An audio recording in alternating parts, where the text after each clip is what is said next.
ดูรามตัวนี้บอกเลยเนาะ108เนาะยังเกียนค่าพลังเพิ่มขึ้น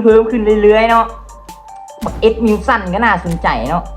แต่โคมันจะกักค่าพลังเนาะสกิลมันคักเนาะมันมีสกิลขาลูฟี่เนาะถึงสิกักไอ้กระหักเบิดใจเอาแล้วบาดแรงไปก็ต้องเอาเลยครับ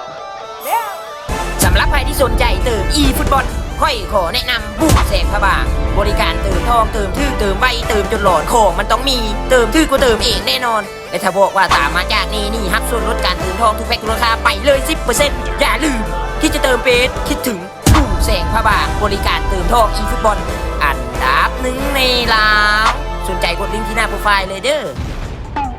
เดี๋ยวตามสเต็ปเนาะที่จะรับคนตู้แล้วเนาะแพ็คนี้เนาะบอกเป็นอย่างเขามีทองหลายเนาะรู้ว่าเต็มใจแล้วเอาดิแตกว่ะ Nope